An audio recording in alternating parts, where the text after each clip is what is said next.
परमेश्वर पिता की स्तुति और महिमा हो। मैं सीपी मैथ्यू, भोपाल, मध्य प्रदेश।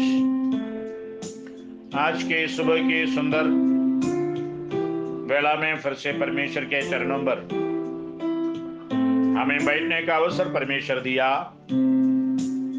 मैं हृदय की गहराई से परमपिता परमेश्वर, हमारे मुक्तिदाता प्रभु यीशु की शुक्र और गुजारिश करते हैं। एक और दिन हमारे इस आयु में प्रभु ने जोड़ा है। इस दुष्ट दुनिया में परमेश्वर का बड़ी अनुग्रह हमारे जीवन के अंदर परमेश्वर प्रदान किया। हृदय की गहराई से परमेश्वर के उपकारों को स्मरण करते हुए परमेश्वर के चरणों पर हम बैठने पाए। हम पिछले दिन में यीशु क्रिस्त के आने के विषय में भविष्यवाणियां सैकड़ों साल पहले जो हुआ है उसी के प्रति वचन के अंदर से कई आयतों को हमने देखा। पहला बिंदु, यीशु क्रिस्त इस्राएल में से आएगा। दूसरा बिंदु, यीशु क्रिस्त दाऊद के घराने और यहूदा के गोत्र में पैदा हुआ। तीसरा, मसीह बेथलेहम में पैदा होगा। चौथा, यीशु क्रिस्त एक कुमारी से पैदा होगा। पांचवा, यीशु क्रिस्त के आने का समय बताया गया। छठवा, मसीह का आना एक अद्भुत अग्रदूत द्वारा घोषित किया जाएगा। सातवां, अभिषिक्त या मसीह स्वयं परमेश्वर होगा करके यशायाह 9:6 में ये पद वहां पर इस्तेमाल किया है कि पराक्रमी परमेश्वर। ये सारे भविष्यवाणियों यीशु के जन्म के सैकड़ों साल पहले हो चुका। हम आज यीशु क्रिस्त के जीवन के संबंध में भविष्यवाणियां वचन के अंदर जो बताया गया है उसी के और कुछ बिंदुओं को हम देखें। यीशु मसीह अपने बचपन का कुछ समय मिस्र में बिताएगा। वहां पर होशिया नबी के किताब, होशे नबी का किताब में उसका 11 अध्याय पहला पद में इसी प्रकार परमेश्वर की अभिषिक्त भविष्यवाणी करते हैं। जब इस्राएल बालक था तब मैंने उससे प्रेम किया और अपने पुत्र को मिस्र से बुलाया। यहां पर उस भविष्यवाणियां होशे नबी करता है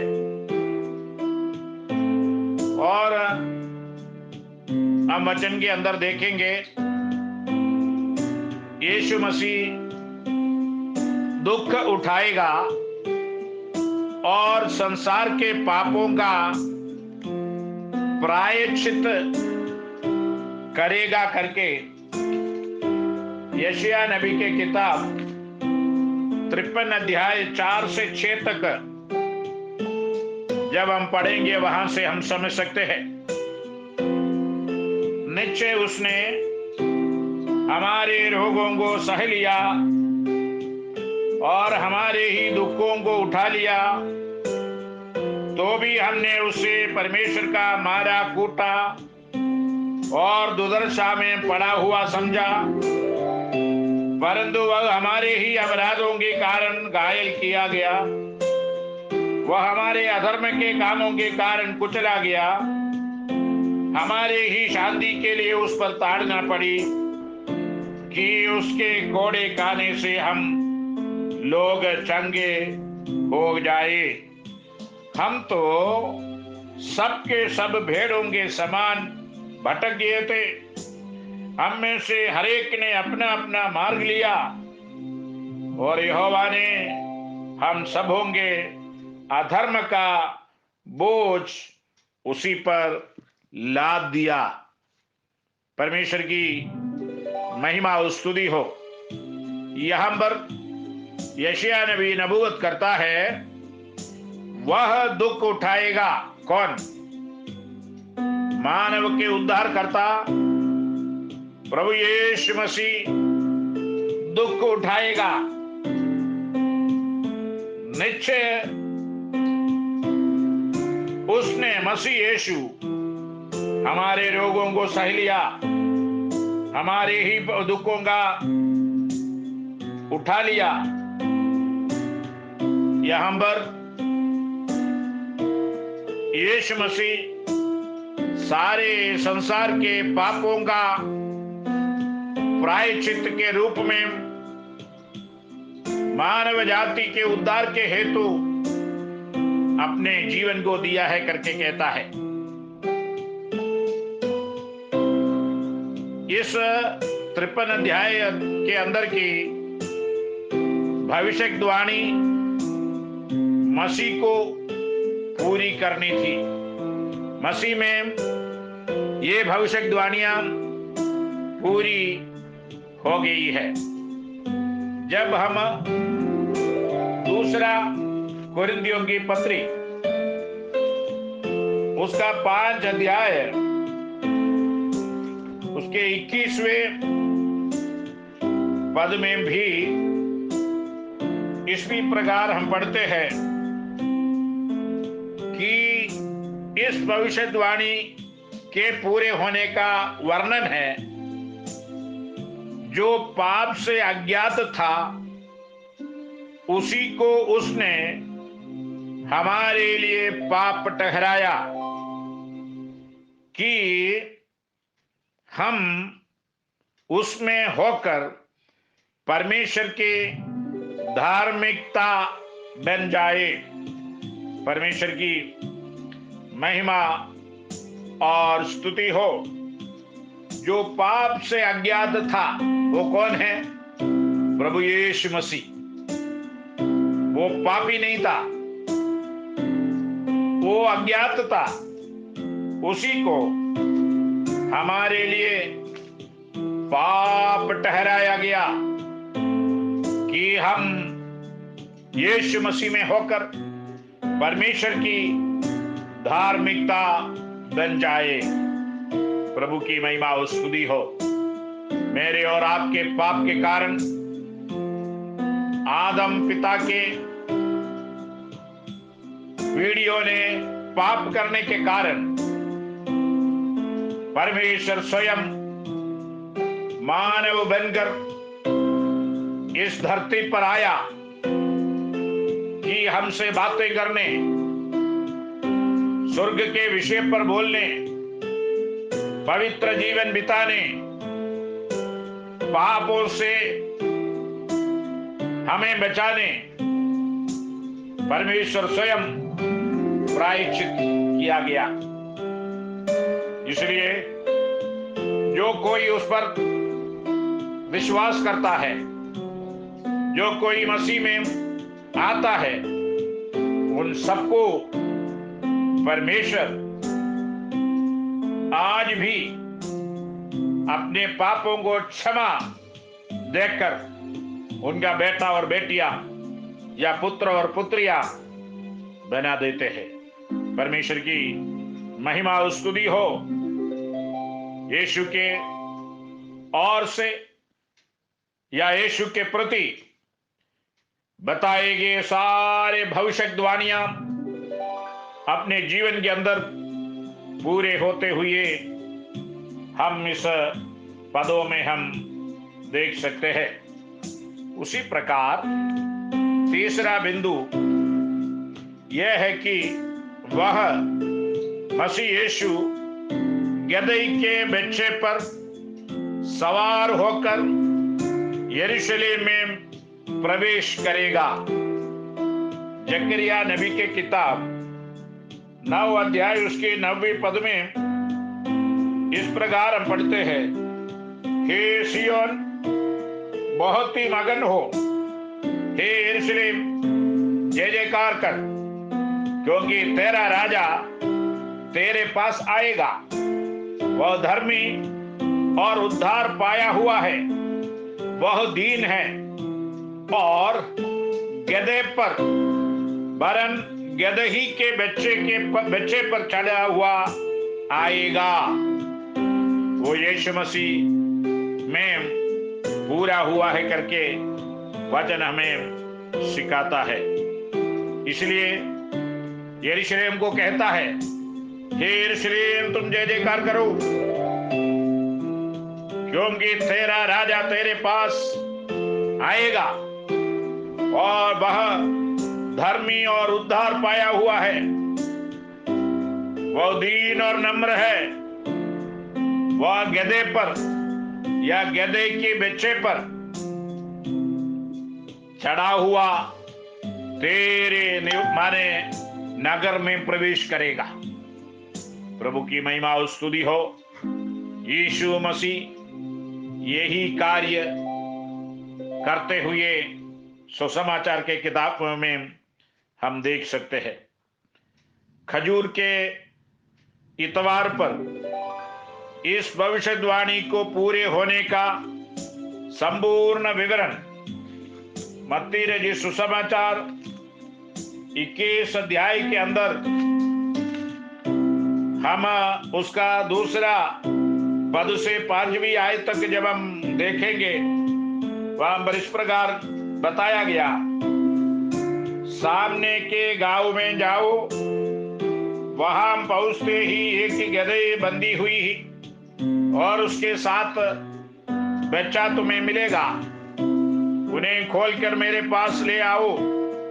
यदि तुमसे कोई कुछ कहे तो कहना कि प्रभु को इनका प्रयोजन है, तब वह तुरंत उन्हें भेज देगा। वह इसलिए हुआ कि जो वचन भविष्यद्वक्ता के द्वारा कहा गया था वह पूरा हो। सिय्योन की बेटी से कहो, देखिए, सिय्योन की बेटी से कहो, देख तेरा राजा तेरे पास आता है, वह नम्र है, गदहे पर बैठा है, वरन लादू के बच्चे पर। प्रभु की महिमा और स्तुति हो। यहां से हम सीख सकते हैं, परमेश्वर का वचन अपने दासों के द्वारा बताए हुए हर एक वचन, चाहे कितने भी साल बीत जाए, वही पूरा होगा, क्योंकि परमेश्वर बदलता नहीं, परमेश्वर का वचन बदलेगा नहीं। इसलिए यीशु मसीह ने कहा, आकाश और पृथ्वी टल जाएगा पर मेरे वचन कभी ना टलेगा। परमेश्वर की महिमा और स्तुति हो। 119वां भजन संहिता में इस प्रकार कहता है, परमेश्वर का वचन स्वर्ग में स्थिर है। Praise the Lord. उसका डुप्लीकेट कॉपी हमको नकली कॉपी हमें दिया गया है। स्वर्ग में सदा स्थिर रहने वाला इस वचन। देखिए, यह सारे वचनों के अंदर से हम इस बात पे पाया जाता है कि प्रभु यीशु मसीह के प्रति कहा हुआ या उनके जीवन के प्रति नबूवत किए हुए हर एक वचन अपने जीवन काल में पूरा होते हुए इस वचन हमें बताया गया है। और अगला बिंदु यह है कि क्रूस पर उसकी या यीशु की यात्रा के समय उसे पित्त या गाल और सिरका दिया जाएगा।